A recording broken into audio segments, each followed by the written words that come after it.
पूरा नहीं होता, वो है अर्ध सत्य।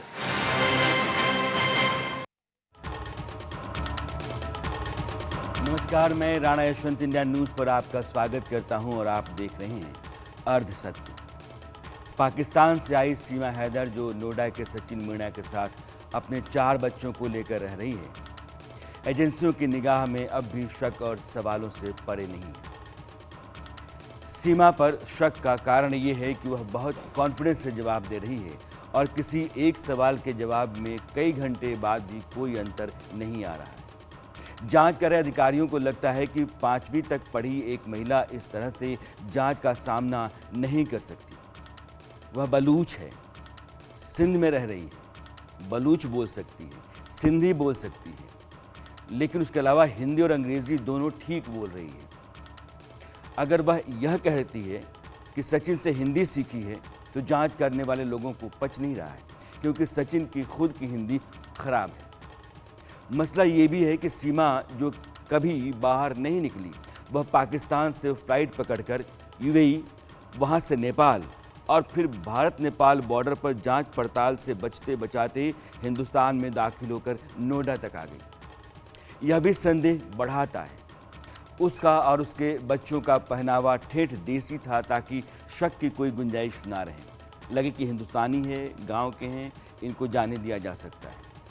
एजेंसियों का संदेह इस बात पर है कि सीमा को भारत तक लाने में कुछ लोगों ने मदद की ज़रूर होगी, मगर सीमा यह बात बार बार कह रही है कि चाहे जो पूछ लो, जैसा जांच करना है कर लो, मेरा एक ही सच है कि मैंने सचिन से प्यार किया है और उनके साथ रहने के लिए मैंने अपना घर बार वतन सब छोड़ा है।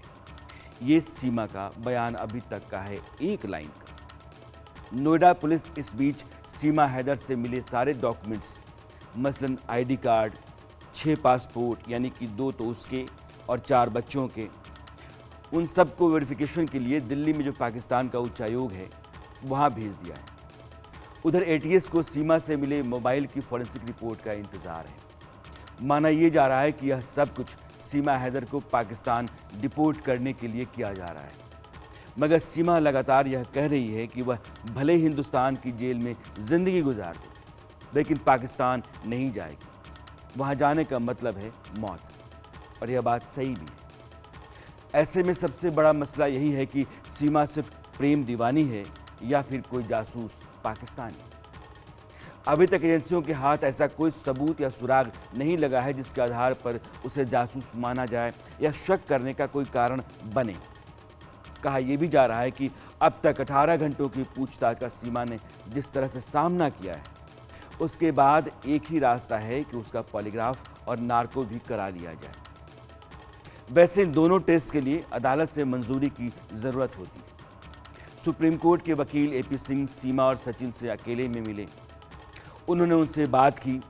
वो दावा कर रहे हैं कि सीमा सचिन से प्रेम की खातिर हिंदुस्तान आई है और वो उसको नागरिकता दिला कर के ही रहेंगे। सीमा ने उनसे क्या कहा, यह आज हम सीधे एपी सिंह से जानेंगे और एक्सपर्ट्स के जरिए यह भी समझेंगे कि अगर सीमा का पॉलीग्राफ और नार्को कराया जाए तो एजेंसियों की उम्मीद कितनी पूरी हो सकती है। मेरे साथ आज के मेहमान जुड़ रहे हैं, जिनका परिचय मैं आपसे कराना चाहता हूं। Doctor Nimesh Desai, former director हैं आप institute of human behaviour and allied sciences के, आप सीनियर साइकोलॉजिस्ट भी हैं। Doctor Rajeev Mehta, senior consultant psychiatrist और institute of psychiatry and behavioural sciences, sir Gangaram hospital. इनके सूद, आप सूद साहब को मेरे साथ कई बार शो में देख चुके होंगे। आप रॉ के पूर्व अधिकारी हैं। और एपी सिंह साहब सुप्रीम कोर्ट के वरिष्ठ वकील, और अभी आप सीमा के वकील की हैसियत से भी बैठे हुए हैं। आप सभी मेहमानों का बहुत बहुत स्वागत है। सिंह साहब, मेरा सवाल पहला आपसे है। सीमा और सचिन से आप मिले, अकेले में बैठ करके आपने बात की, आपको क्या लगता है सीमा का सच क्या है? वह सिर्फ प्रेम में इतना खतरा मोल करके हिंदुस्तान आ गई, या फिर एजेंसियों को जो शक है वैसा कुछ आपको भी लग रहा है? देखिए राणा साहब, आप बहुत वरिष्ठ पत्रकार हैं, ग्राउंड जीरो और तह तक जाते हैं। आपने ये भी पता कर लिया कि इतने मिनट इतने टाइम मैंने अकेले बात की। इसका मतलब आप ऑथेंटिक खबर देना चाहते हैं, जो कि मीडिया के चौथे स्तंभ का जरूरी काम है। और आपने आज बहुत अच्छी डिबेट रखी, साइंटिफिक के मेथड से रखी। लोगों ने हल्ला गुल्ला वाली डिबेट की देश में, लेकिन आपने ऐसी सारगर्भित डिबेट की। I am very very thankful. यही मैं चाहता था कि मैंने देश के महामहिम राष्ट्रपति जी को सर्वोच्च संवैधानिक संस्था में सीधे क्यों गया। मैं ऑनरेबल हाई कोर्ट इलाहाबाद जा सकता था, मैं ऑनरेबल सुप्रीम कोर्ट जा सकता था, लेकिन वहां कई चीजें अड़चने थी, थोड़ी थोड़ी हमें रिलीफ मिलती। मैंने सर्वोच्च हमारी संवैधानिक संस्था, देश की महामहिम राष्ट्रपति, उनके यहां क्यों अपील की, पिटीशन क्यों लगाई? इसीलिए कि यदि सीमा आतंकवादी हो तो उसे जल्दी गिरफ्तार कर लो, उसे जल्दी सजा दे दो, जेल भेजो, डबल फांसी दो, सिंगल नहीं डबल लाइफ हो, डबल लाइफ इम्प्रिजनमेंट करो। जो एक हनी ट्रैप को, जो एक जासूस को, जो एक आईएसआई की सदस्य को, जो एक आतंकवादी को सजा आप दे सकते हैं, अधिक से अधिक दीजिए। मैंने ये अपील की एक तो, और मैंने कहा अगर ये सब भी फेल रहे तो आप उसका लाई डिटेक्टर टेस्ट, पहली बार दुनिया में आपको ऐसा आदमी मिलेगा। लोग अपोज करते हैं कि मेरा नेचुरल जस्टिस नहीं हो रहा, मेरा मूल अधिकार है। डायरेक्टर साहब बैठे हैं, कितनी एप्लीकेशन है, कोर्ट डिसअलाउ करती कि अक्यूज नहीं चाह रहा तो नहीं होगी, आईओ चाहते हैं। लेकिन मैं ऐसा व्यक्ति हूं जो मैंने अनुरोध किया कि आप इसका लाई डिटेक्टर टेस्ट कराइए, ब्रेन मैपिंग टेस्ट कराइए, पॉलीग्राफी टेस्ट कराइए। कोई अपने बच्चों पे चरित्र पर आरोप नहीं लगाना चाहेगा, लेकिन मैंने कहा भारी दिल से, सीमा ने मुझसे कहा भैया ये भी करा लेना। लोग उठाते उंगलियां कि 4 बच्चे इसके नहीं हैं, इन बच्चों का भी डीएनए की भी मांग कर लेना देश के महामहिम राष्ट्रपति जी से। हमने वो भी मांग की कि आप डीएनए टेस्ट कराइए और जांचें। साइबर तो कर ही रही थी, और सारे डॉक्यूमेंट जो उसके जन्म से लेकर अब तक थे, even polygraphy, ID proof, letter, बच्चों के बर्थ सर्टिफिकेट, उसके जीवन के सर्टिफिकेट, वैक्सीन का सर्टिफिकेट, जितने थे सब ले आई, यहां सौंप दिए एटीएस को। अपने पासपोर्ट दिखाए जा रहे, 5 पासपोर्ट, किसके? 4 बच्चों के पासपोर्ट, एक अपना पासपोर्ट, 5 पासपोर्ट हो गए।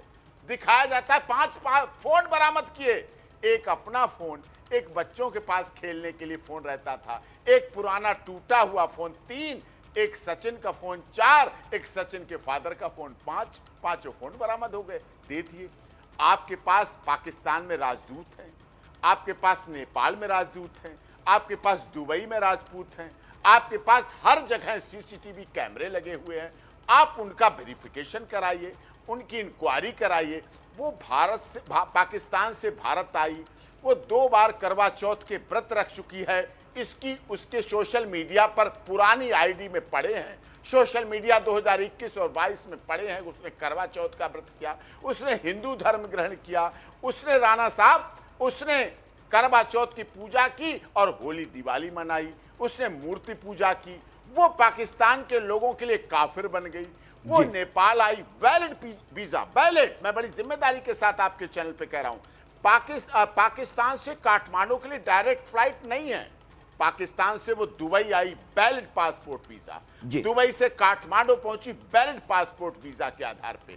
वहां आके उसने हिंदू रीति रिवाज से पशुपतिनाथ मंदिर में शादी की। शादी के बाद वो होटल रही, होटल का नाम बता दिया, डिटेल बता दी, पैसे गए वो डिटेल बता दी, एंट्री बता दी, अपने नाम बता दिए, हिंदू नाम है, हिंदू बच्चों के नाम है, रखे उसने। जी 2-3 चीज़ें हैं। मैं सूद साहब के पास आना चाहता हूँ। सूद साहब चूंकि आप रॉ के ऑफिसर रहे हैं, सिंह साहब, एक वकील जब किसी अपने मुवक्किल के हक में अपनी बात रखता है तो उसकी जितनी बेहतर बातें अपने पक्ष में हो सकती हैं, सुराग, सबूत, गवाहियाँ, साक्ष्य, यह सब लेकर के वो खड़ा होता है। और वकील सुप्रीम कोर्ट के सिंह साहब हैं, माहिर वकील हैं। जाहिर है कि आपकी बात को काटना आसान नहीं है, लेकिन पशुपतिनाथ मंदिर में शादी का कोई वीडियो नहीं है, और जो वीडियो शादी का है वो किसी कमरे का लग रहा है, तो वहाँ झूठ दिखता है।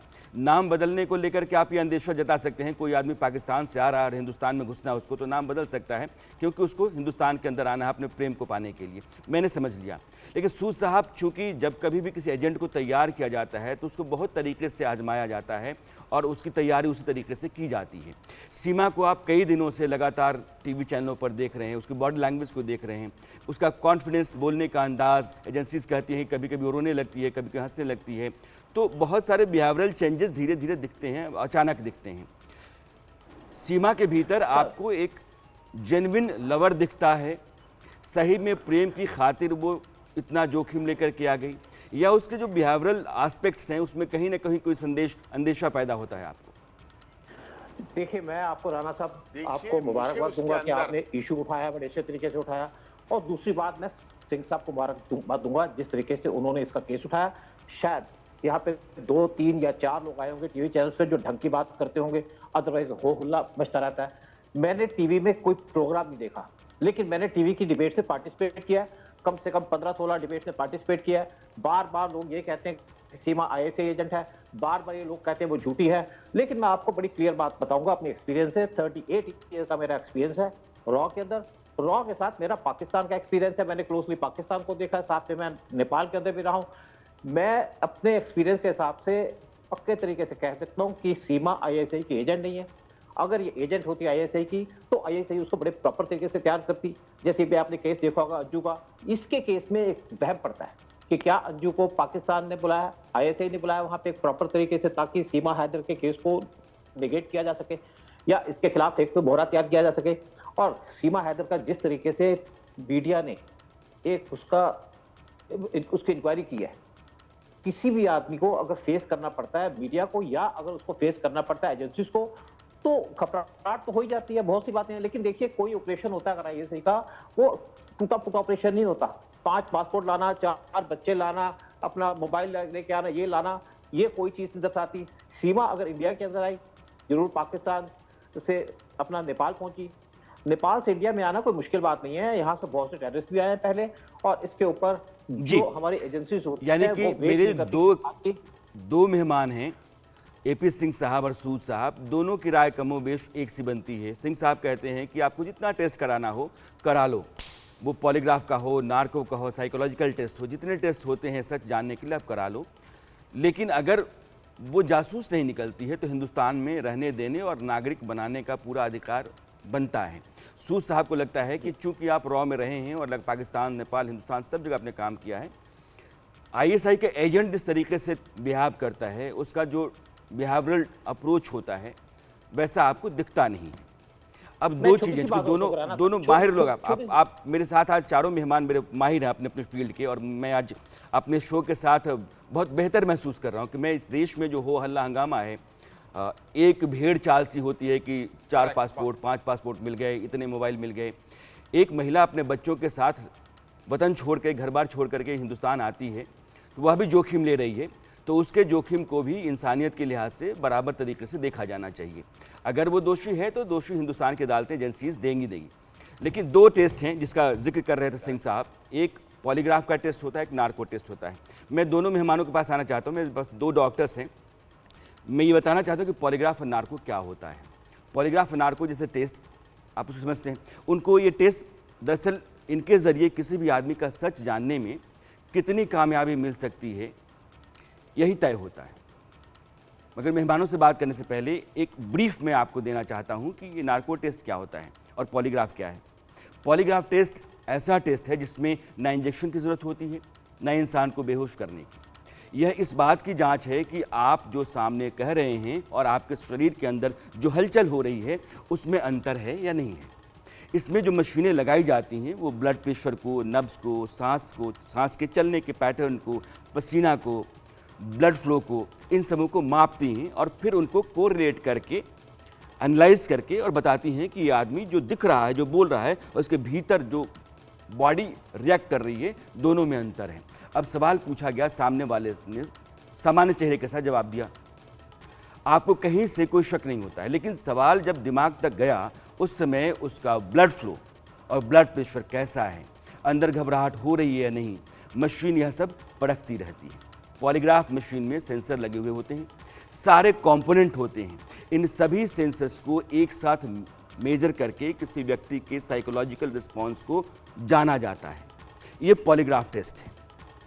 जो नार्को है, उस समय जांच अधिकारी जो होता है वो नार्को के समय मौजूद रहता है, psychologist doctors, forensic experts, audio videographer और नर्सिंग स्टाफ, ये सारे लोग होते हैं क्योंकि आदमी को बेहोश किया जाता है एनेस्थीसिया से। सोडियम पेंटाथॉल ये इंजेक्शन लगाया जाता है। इस बात का ख्याल रखा जाता है कि जिस आदमी का टेस्ट हो रहा है डोज उसकी उम्र, सेहत और शारीरिक जो उसकी स्थिति है उसके आधार पर ही दी जाए। इस दवा का असर ये होता है कि आदमी के दिमाग में जो रहता है उसको घुमा फिरा कर नहीं बोल सकता है, दबा नहीं सकता है। ड्रग्स का असर होता है, इंसान नींद बेहोशी की हालत में होता है और उसकी रीजनिंग जो है वो तार्किक शक्ति होती है वो काम नहीं करती है। आप यूँ मान लीजिए कि आदमी सम्मोहन वाली अवस्था में होता है और वह थोड़ा थोड़ा ही बोल पाता है, 2 लाइन 2 शब्द। वैसे एक बात और है, वो ये कि इस बात की कोई गारंटी नहीं होती है कि नार्को टेस्ट में व्यक्ति हमेशा सच ही बोल रहा है। इसलिए कोर्ट में नार्को टेस्ट की रिपोर्ट मान्य नहीं होती, जैसे पॉलीग्राफ की रिपोर्ट। हाँ, इस पूछताछ के आधार पर अगर आप सबूत जुटा लेते हैं, अपनी इंक्वायरी इन्वेस्टिगेशन को आगे बढ़ा लेते हैं तो वो मान्य होते हैं। अब ये दोनों टेस्ट कैसे होते हैं थोड़ी देर के लिए एक डॉक्टर बता रही हैं, आप इसको देख लीजिए, फिर अपने मेहमानों के साथ मैं जुड़ता हूँ। क्योंकि यहाँ से हाव भाव इंसान का कैसा होता है इसके बारे में आकलन किया जाता है। इसके साथ ही कुछ और ऐसे टेस्ट होते हैं जिसमें नार्को टेस्ट होते हैं, पॉलीग्राफी टेस्ट होते हैं। लेकिन यहाँ पर मैं डॉक्टर सुनील से ये पूछना चाहूंगी कि नार्को टेस्ट, क्योंकि जब भी कोई ऐसा मामला आता है तो नार्को टेस्ट की बात आती है।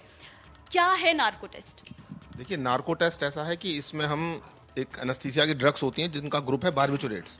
इनमें से मोस्टली हम यूज़ करते हैं सोडियम पेंटाथॉल, थायोपेंटोन सोडियम यूज़ किया जाता है। इससे पेशेंट के इनहिबिशंस खत्म हो जाते हैं, तो वो कंडीशन कहलाती है ऑलमोस्ट कॉन्शियस सेडेशन। इसमें क्या है कि पेशेंट या जिसका भी हम नार्को टेस्ट कर रहे हैं, पेशेंट तो वो नहीं है, वो एक तो सो नहीं पा रहा है, दूसरा उसको नींद की वो दवाई दी जाती है जिसको थायोपेंटोन सोडियम कहा जाता है, उससे उसके इनहिबिशंस कम हो जाते हैं, so that the patient can talk freely. तो वो अपने इनहिबिशंस खत्म होने के बाद अपने आप की बातें लगभग सारी वो कहने लगता है जो उसको बिना किसी इनहिबिशंस के या बिना किसी रोक टोक के वो कहना चाहे। उसके बाद वो एनेस्थीसिया के एक छोटे से लेवल पे होता है, तो उसके लिए अपनी बातें रोक पाना वैसे भी मुश्किल होगा और उसको जगा के रखा जाता है थायोपेंटोन सोडियम देके, जिससे वो कॉन्शियस सेडेशन कहा जाता है। तो इसमें ये एक्सपेक्ट किया जाता है कि पेशेंट जो भी कह रहा है वो सच कह रहा है। ठीक है, एक सवाल ये रहेगा कि क्या नार्कोटिक्स प्रूफ है कि वो सच ही बोलेगा या ये एक एजम्पशन है जिससे आगे जांच बढ़ सकती है? ये मन में सवाल लोगों की बहुत रहता है कि नार्कोटिक्स से क्या सच्चाई सामने आ जाएगी या फिर नार्कोटिक्स से हम एजम्पशन लगा सकते हैं कि हाँ ऐसा हो सकता है। It is a predictive test. सिर्फ हम ये बता सकते हैं कि पेशेंट शायद सच बोल रहा हो। अगर कोई मेंटली बहुत स्ट्रांग है तो he can fool this test also, लेकिन मोस्टली सच्चाई लगभग सामने आती है, पर 100% श्योरिटी नहीं है। 100% श्योरिटी नहीं है, लेकिन सच्चाई सामने आती है। एजेंसीज के हाथ में सीमा के जरिए कोई सबूत सुराग नहीं लगता है। इस बात को साबित करना मुश्किल हो जाता है कि वो पाकिस्तानी जासूस है, तो इन 2 टेस्ट का भी सहारा लिया जा सकता है। डॉक्टर निमेश, फर्ज कीजिए कि पॉलीग्राफ टेस्ट किसी भी आदमी का हो रहा है, तो जाहिर है कि जैसे मैंने सीमा को सामने रखता हूँ, जब वो बोलती हैं तो हंसती हैं, कॉन्फिडेंस के साथ बोलती हैं, ज़ुबान उनकी साफ रहती है, कहीं भी कोई लड़खड़ाहट नहीं होती है। लेकिन शरीर के भीतर क्या रिएक्शंस कुछ दूसरे होते हैं कि इंसान जो दिख रहा है, जो बोल रहा है, और जो मशीन पकड़ रही है, दोनों में अंतर होता है? क्या अंतर होता है तो कितना पकड़ा जा सकता है? उसके आधार पर आप किस नतीजे तक जा सकते हैं? राणा साहब, आपने समीक्षा खुद दोनों टेस्ट की बहुत अच्छे से की थी, उसमें और कुछ जोड़ना न जरूरी है न संभव है। जो आपने समीक्षा की थी पॉलीग्राफ टेस्ट की और नार्को एनालिसिस की, वो बहुत अच्छी थी वैज्ञानिक रूप में, मैं कहना चाहूंगा। सिर्फ मुद्दे आगे उसको ये बढ़ाया, और जो डॉक्टर सुनील ने बताया वो भी मैं सहमत हूँ। मैं सिर्फ इस मुद्दे को एक कदम आगे ये ले जाना चाहता हूँ कि गौर करें एक मिनट के लिए, कोई भी टेस्ट, खासकर मेडिकल या मेडिकल साइंस से जुड़ा टेस्ट, उसकी 2 वैज्ञानिक कैरेक्टरिस्टिक्स स्टडी किए जाते हैं, स्पेसिफिसिटी और सेंसिटिविटी। मसलन उदाहरण के रूप में डायबिटीज का टेस्ट ले लें या कोई भी ऐसा टेस्ट जो हम लोग अब वाकिफ हैं। स्पेसिफिसिटी ये है कि झूठ को पकड़ा जाएगा, केसेस करेक्टली आइडेंटिफाई होंगे 95, 96 या 90 या 80%। तो स्पेसिफिसिटी इन दोनों टेस्ट की सिर्फ मॉडरेट रहेगी। झूठ पकड़ा जाए मॉडरेट टू हाई, लेकिन सेंसिटिविटी अगर हम ये क्लेम करें कि इसके दरमियान और इसके कारण व्यक्ति सच ही बोलेगा, तो वो तो बहुत ही लो है। जैसे डॉक्टर सुनील ने बताया, हाँ ये जरूर है कि आपने भी बताया कॉन्शियस अनकॉन्शियस जो कंट्रोल है, इनहिबिशंस है, वो हटा दिए जाते हैं केमिकली नार्को एनालिसिस में, और पॉलीग्राफ में कंपेयर किया जाता है दोनों रिएक्शंस को आपने कहा।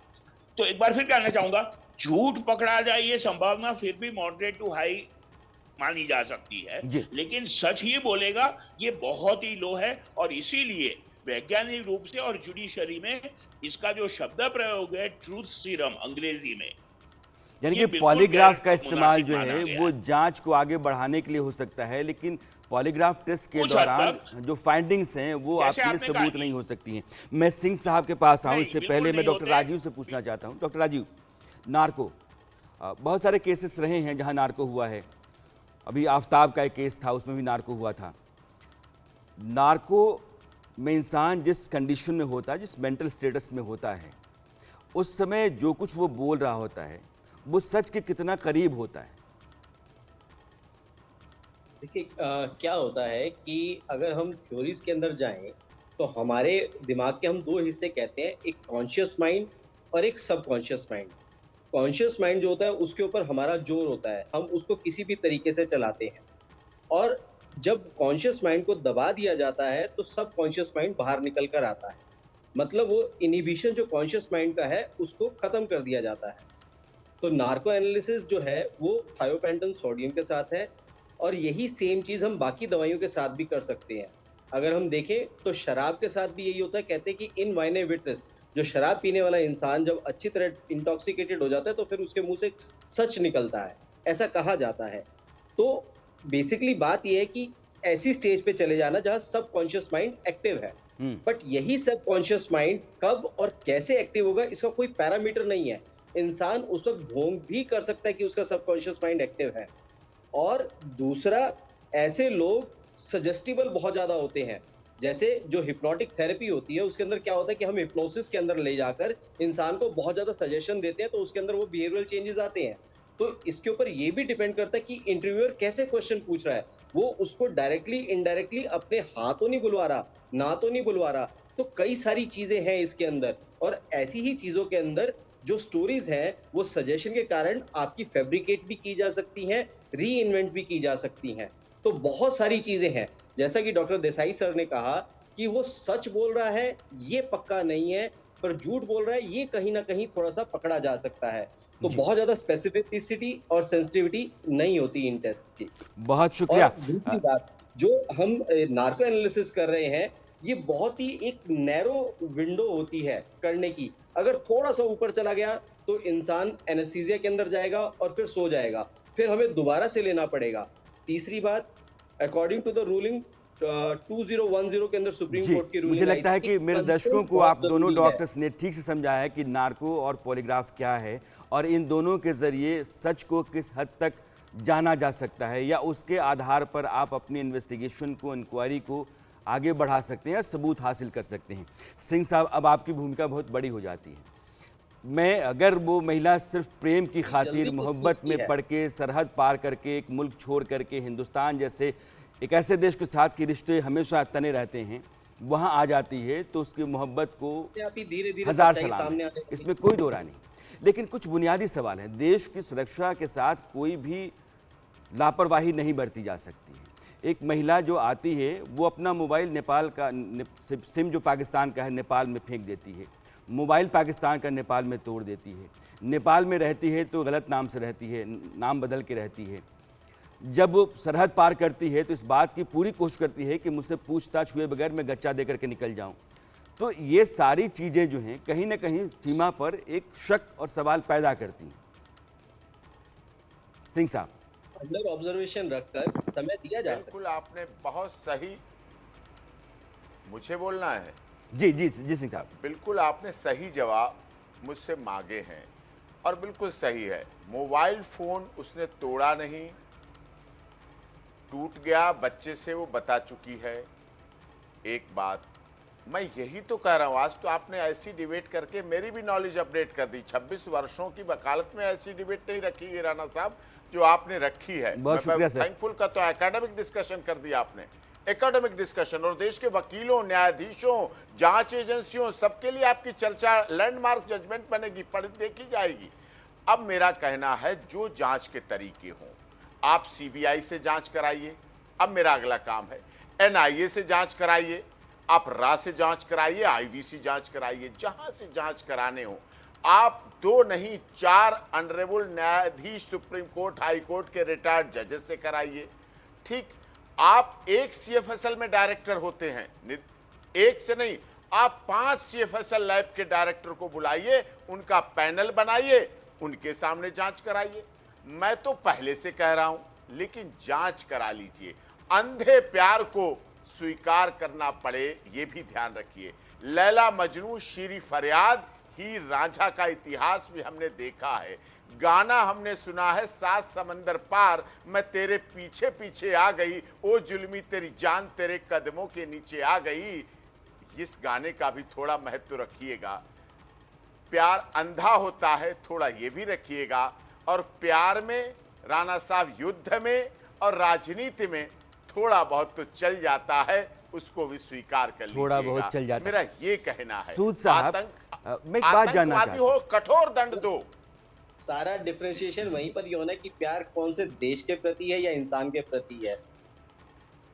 कैंसिल कर नहीं, मुझे लगता है कि इंसान किसी भी हिस्से का हो सकता दुनिया के, वो अगर हिंदुस्तान का इंसान है, गलती हो सकती है कि हिंदुस्तान का है और हिंदुस्तान पाकिस्तान के रिश्ते ठीक नहीं हैं। लेकिन मैं सिंह साहब की बात से सहमत हूं कि अगर हिंदुस्तान जैसे बड़े मुल्क की जांच एजेंसियां किसी महिला को ठीक से जांच नहीं कर पाई, उसको परख नहीं कर पाई, और फिर सिर्फ हम कुछ नहीं जानते, हमने कुछ नहीं पाया, बावजूद इसके आप अपनी मुल्क चले जाइए, यह जानते हुए कि मुल्क में उसके साथ क्या हश्र होगा, ये भी ठीक नहीं है। हिंदुस्तान बहुत बड़ा देश है। मैं उसकी हत्या होगी। मैं सूद साहब आपके पास आना चाहता हूँ। मैं आपके पास लौटता हूँ। इतनी धमकियां आ रही हैं, इतनी धमकियां आ रही, उसकी हत्या हो जाएगी जी। मेरे को धमकियां आने लगी। मैं तो ऐसे माँ बाप का बेटा हूँ जिन्होंने बचपन में सिखा दिया था, सामने पहाड़ हो, सिंह की दहाड़ हो, तुम कभी डरो नहीं, तुम कभी झुको नहीं, इसलिए लड़ भी पा रहा हूँ। नहीं तो पता नहीं कहाँ सूद साहब, एक सवाल मैं सूद साहब से पूछूं, सिंह साहब, फिर मैं आपके पास लौटता हूँ। बीच में सूद साहब, फर्ज कर लीजिए कि कोई आदमी किसी देश में एजेंट बन करके आता है, अंडर कवर एजेंट, अब तो अंडर कवर भी नहीं है, अगर ये महिला एजेंट भी है और आपने शक सुबह जता दिया है, उसकी जांच पड़ताल हो गई है, अब वो हिंदुस्तान में जितने दिनों तक रहेगी, ताउम्र अगर रह गई, तो उस पर नज़र रहेगी एजेंसीज की, पुलिस की, तो क्या कोई महिला इस तरीके से अपने आप को खुले में ला करके और अपना प्यार कबूल करके, मैं जासूस नहीं हुए मान करके, और किसी मुल्क में लगातार रहना चाहेगी अगर एजेंट है तो? जी देखिए, मैं आपको बड़ी क्लियर सी बात कहूँ, कुछ आपने क्वेश्चन पूछे सिंह साहब से कि उसने मोबाइल तोड़ दिया, उसने सिम तोड़ दिया, उसने अपना गलत नाम दिया। ये जो सारा काम किया मेरे हिसाब से उसने आईएसआई से बचने के लिए किया, क्योंकि आईएसआई उसको चेस करेगी जैसे उसको पता चलेगा, और आईएसआई उस टाइप की ऑर्गेनाइजेशन है, अपने लोगों को मारती है, दूसरे लोगों को मारती है, टेररिज्म फैलाती है। और दूसरी बात, सीमा जब इंडिया के अंदर आई, नेपाल से इंडिया के अंदर आना कोई प्रॉब्लम नहीं है, आप नॉर्मल तरीके से, ये कोई बात नहीं है। अगर आपके पास बहुत सामान होगा, कुछ शक होगा तो आपको चेक किया जाएगा, अदरवाइज कोई प्रॉब्लम नहीं है। देखिए, एक बात हो रहा है कि सीमा इंडिया के अंदर आई, अगर वो कहती पासपोर्ट फाड़ देती और उसके बाद कहती मैं तो अलीगढ़ से आई हूँ, मैं तो सहारनपुर से आई हूँ, उसका सब आईडी बन जाता, कोई उस पर शक ना करता। लेकिन सीमा को था कि मैं इंडिया आई हूँ, मैं सबको बताऊँ कि मैं कन्वर्ट हो चुकी हूँ हिंदू के अंदर, इसीलिए उस पर टारगेट किया गया। अगर सीमा कोई अमीर आदमी होती, अमीर आदमी से शादी करती तो कोई कुछ नहीं पूछता। अदनान सामी भी आए हैं, बहुत से और लोग आए, किसी ने शक नहीं किया। बहुत से लोगों ने पाकिस्तानियों के साथ शादी कर ली, कोई शक नहीं किया। सीमा पे क्यों? क्योंकि सीमा गरीब है और लोगों को लगा कि इस गरीब आदमी के पास क्यों आएगी। देखिए, ये कोई शक की वजह नहीं है। और दो, जैसे आप सिंह साहब ने भी कहा कि आप सीबीआई से करा लीजिए, एनआई से करा लीजिए। देखिए, इसकी इंक्वायरी जो है, जो हमारी एजेंसीज हैं, आईबी और रॉ, वो करती हैं। और ये नहीं है कि उनसे गवर्नमेंट कहेगी आप इंक्वायरी कर लो। सीमा के बारे में जैसे खबर मिली या जैसे इनको पता चला, हो सकता है इससे पहले पता चल गया, उन्होंने पूरी इंक्वायरी कर ली, चाहे नेपाल में की, चाहे बाकी जगह की, और सऊदी में की, और पाकिस्तान में की। ये रॉ का काम है, और रॉ ने उसको क्लीन चिट दे दी, आईबी ने भी उसको क्लीन चिट दे दी। और ये सीमा के क्लीन चिट देने के बाद जब ये कोर्ट में पहुंच गए तो कोर्ट ने उनको बेल दे दी। बेल जी। क्यों दी थी? अगर सीमा के ऊपर शक होता तो उसको बेल ना मिलती, और अगर सीमा के ऊपर कोई शक नहीं था, उसको क्लीन चिट थी, तो सीमा को इसीलिए बेल दी गई। इसके ऊपर कोई सीबीआई का रोल नहीं है, इसके ऊपर कोई एनआईए का रोल नहीं है, क्योंकि एनआईए उन केसों की इंक्वायरी करती जी। है जहां पे टेररिज्म इन्वॉल्व हो, सीबीआई जी, उसकी सूद करती है साहब। जहां पे करप्शन हो। तो हमारे इसलिए रॉ सभी आईपीएस मेहमान, की खास रिपोर्ट करके देखकर मैं सूद समझता साहब हूं- और सिंह साहब, आप दोनों लोग इस हक में हैं कि मुल्क के खिलाफ अगर तनिक भी संदेह होता है और कोई सबूत मिलता है तो सीमा के खिलाफ सख्त से सख्त कार्रवाई की जानी चाहिए, जो एक जासूस या एजेंट के साथ होता है। लेकिन हिंदुस्तान जैसे बड़े देश की तमाम एजेंसियां, वो एटीएस हो, वो पुलिस हो, रॉ हो, आईबी हो, इन तमाम की जांच पड़ताल के बाद भी अगर किसी महिला के खिलाफ कोई सबूत नहीं मिलता है, गुनाह सिर्फ इतना है कि वो गलत तरीके से हिंदुस्तान में आ गई अपना ज़िंदगी बसर करने के लिए, अपने प्यार के साथ रहने के लिए, तो यह गुनाह इतना बड़ा नहीं है कि वो हिंदुस्तान के एक नागरिक के साथ आजीवन जीने का हकदार ना बने। इसलिए सीमा अगर सिर्फ मोहब्बत है तो हज़ार सलाम है। और सिंह साहब, हमारी बहुत सारी शुभकामनाएं हैं कि अगर सीमा वाकई बेकसूर हैं तो आपकी जीत सलामत रहे, और हिंदुस्तान की जो सुरक्षा है, जो बेहतरी है, वो सबसे ऊपर है। इसलिए सीमा की जांच ज़रूरी है, पड़ताल चलेगी, एजेंसीज तय करेंगी कि सीमा एजेंट है या नहीं है। लेकिन अगर सीमा एजेंट नहीं है और सिर्फ मोहब्बत है, सिर्फ इश्क है, तो उसके लिए हर सरहद खुली हुई है। दुनिया का हर हिस्सा उसकी खातिर है, वो कहीं भी रह सकती है और किसी भी हिस्से में जी सकती है। अरसत में आप सभी मेहमानों का बहुत बहुत शुक्रिया। अरसत में आज इतना ही। मेरी मुलाकात आपसे कल फिर होती है, तब तक दीजिए विदा। नमस्कार। जिसके बगैर सच पूरा नहीं होता वो है अर्ध सत्य।